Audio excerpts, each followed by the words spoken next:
Латас, уште еден соработник на српските служби и прв човек на Мицкоски за антиевропска пропаганда. Почитувани, вице-премиерот Иван Стоилковиќ, најблискиот соработник на Мицкоски и втор човек во владата, отворено повикува на соработка со Кина.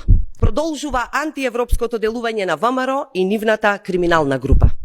Освен уредникот на Орбановите медиуми Латас, уште еден соработник на српските служби и прв човек на Мицкоски за антиевропска пропаганда, сега Стоилковиќ јавно удри врз стратешките интереси на Македонија.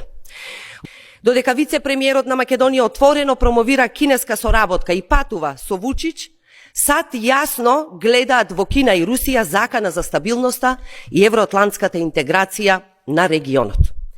Ова, почитувани, е свесна политика на Мицкоски и неговата криминална група, да ја држат Македонија далеко од Европската унија, а поблиску до авторитарни сили и источни влијанија.